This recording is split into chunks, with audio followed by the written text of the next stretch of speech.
Assalamualaikum warahmatullahi wabarakatuh.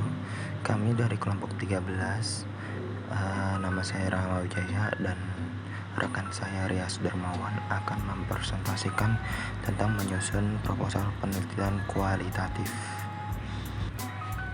Metode kualitatif yang berpandangan bahwa realitas dipandang sesuatu holistik, kompleks, dinamis, penuh makna, dan pola pikir induktif. Komponen dan sistematika proposal. Yang bab pertama ada pendahuluan, terdiri dari latar belakang, fokus penelitian, rumusan masalah, tujuan penelitian, manfaat penelitian. Bab kedua yaitu kajian teori atau studi kepustakaan. Bab ketiga ada prosedur penelitian, terdiri dari metode dan alasan menggunakan metode, tempat penelitian, instrumen penelitian, sampel sumber data, teknik pengumpulan data, teknik analisis data, rencana pengujian keabsahan data. Bab keempat ada organisasi dan jadwal penelitian, terdiri dari organisasi penelitian dan jadwal penelitian. Bab 5 ada biaya yang diperlukan. Pendahuluan, latar belakang masalah. Masalah merupakan penyimpangan antara yang diharapkan dengan yang terjadi, penyimpangan antara teori dan praktik, aturan dan pelaksanaan, tujuan dengan hasil yang dicapai, dan penyimpangan antara pengalaman masa lampau dengan yang terjadi. Setiap masalah ada yang melatar belakangi. Sebagai contoh, kualitas pelayanan yang rendah akan menjadi masalah karena pemerintah bertugas sebagai melayani masyarakat. Masalah yang dikemukakan dalam bentuk data bisa diperoleh dari studi pendahuluan, dokumentasi laporan penelitian, atau pernyataan orang-orang.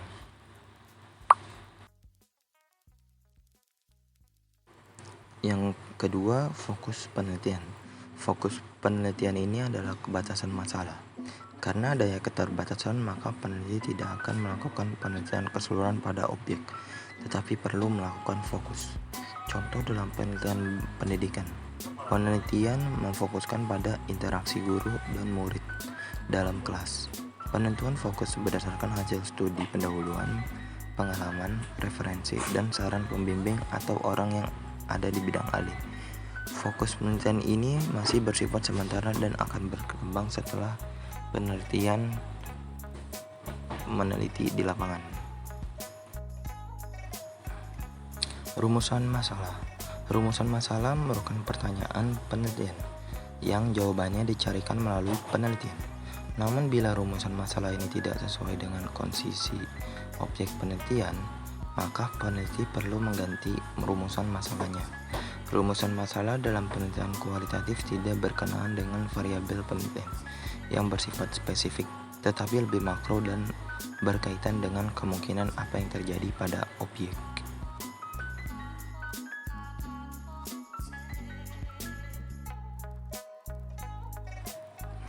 Tujuan penelitian. Secara umum, tujuan penelitian adalah menemukan, mengembangkan, dan membuktikan pengetahuan. Sedangkan secara khusus adalah untuk menemukan. Dengan metode kualitatif, maka penelitian dapat menemukan pemahaman luas dan mendalam terhadap situasi sosial yang kompleks. Manfaat penelitian. Manfaat penelitian kualitatif adalah untuk pengembangan ilmu, namun juga tidak menolak manfaat praktisnya untuk memecahkan masalah. Bab 2. Kajian teori. Dalam penelitian kualitatif berfungsi untuk memperkuat peneliti sebagai human instrument, sehingga mampu membuat pertanyaan, analisis data, dan membuat fokus penelitian dan kesimpulan. Ada 3 kriteria terhadap teori yang digunakan sebagai landasan dalam penelitian, yaitu relevansi, kemutahiran, dan keaslian. Penggunaan jurnal dan internet sebagai referensi untuk mengemukakan landasan teori lebih diutamakan.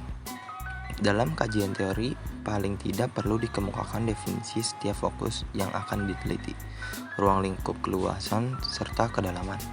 Teori yang dikemukakan bersifat sementara dan akan berkembang setelah peneliti berada di lapangan. Tidak perlu dibuat kerangka berpikir sebagai dasar untuk perumusan hipotesis, karena dalam penelitian kualitatif tidak akan menguji hipotesis sebagai tetapi menemukan hipotesis. Selanjutnya akan dibacakan oleh rekan saya Rias. Yang ketiga, metode penelitian. Metode dan alasan menggunakan metode kualitatif. Pada umumnya, alasan menggunakan metode kualitatif karena permasalahan belum jelas, holistik, kompleks, dinamis, dan penuh makna. Tempat penelitian perlu dikemukakan tempat di mana situasi sosial tersebut akan diteliti, misalnya di sekolah, perusahaan, jalanan, dan lain-lain. Instrumen penelitian. Yang menjadi instrumen utama adalah peneliti sendiri atau anggota tim sendiri. Untuk itu, perlu dikemukakan siapa yang akan menjadi instrumen penelitian, atau mungkin setelah permasalahannya dan fokus jelas peneliti akan menggunakan instrumen. Sampel sumber data.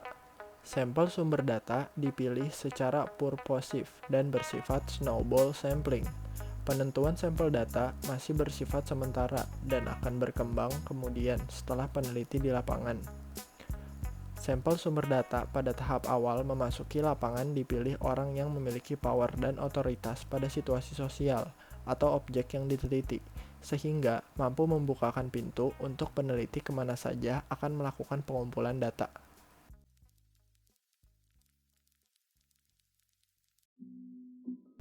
Teknik pengumpulan data. Teknik pengumpulan data yang utama adalah observasi partisipan, wawancara mendalam studi dokumentasi, dan gabungan ketiganya atau triangulasi. Perlu dikemukakan apa yang diobservasi. Kalau wawancara, kepada siapa akan dilakukan wawancara. Teknik analisis data. Teknik analisis data lebih banyak dilakukan bersamaan dengan pengumpulan data. Tahapan dalam penelitian kualitatif adalah tahap memasuki lapangan dengan grand tour dan miniatur question. Analisis datanya dengan analisis dominan. Tahap kedua adalah menentukan fokus. Teknik pengumpulan data dengan miniatur question. Analisis data dilakukan dengan analisis taksonomi. Selanjutnya, pada tahap selection, pertanyaan yang digunakan adalah pertanyaan struktural. Analisis data dengan analisis komponensial, dilanjutkan analisis tema. Rencana pengujian keabsahan data. Uji keabsahan data meliputi uji kredibilitas data, uji dependabilitas data, uji transferabilitas, dan uji konformabilitas. Namun, yang utama adalah uji kredibilitas data, dilakukan dengan perpanjangan pengamatan, meningkatkan ketekunan, triangulasi, diskusi dengan teman sejawat, member check, analisis kasus negatif. Yang keempat, ada organisasi penelitian dan jadwal penelitian. Yang pertama, organisasi. Bila penelitian dilakukan oleh tim, dalam organisasi penelitian ini terdiri atas ketua, beberapa anggota, pengumpulan data, bendahara, tenaga administrasi. Masing-masing perlu dikemukakan uraian tugas dan waktu yang tersedia. Yang kedua, jadwal penelitian. Penelitian kualitatif memerlukan waktu yang relatif lama, antara 6 bulan sampai 24 bulan. Untuk itu, perlu direncanakan jadwal pelaksanaan penelitian. Jadwal penelitian berisi aktivitas yang dilakukan dan kapan akan dilakukan. Yang kelima, pembiayaan. Jumlah biaya yang diperlukan tergantung pada tingkat profesionalisme tenaga peneliti dan pendukungnya, tingkat resiko kegiatan dilakukan, jarak tempat penelitian dengan tempat tinggal peneliti, serta lamanya penelitian dilakukan. Biaya penelitian pada umumnya 60% digunakan untuk tenaga dan 40% untuk penunjang seperti bahan, alat, transport, sewa alat-alat komputer. Semua biaya diuraikan secara rinci. Terima kasih. Sekian presentasi dari kelompok 13. Kurang lebihnya mohon maaf. Wassalamualaikum.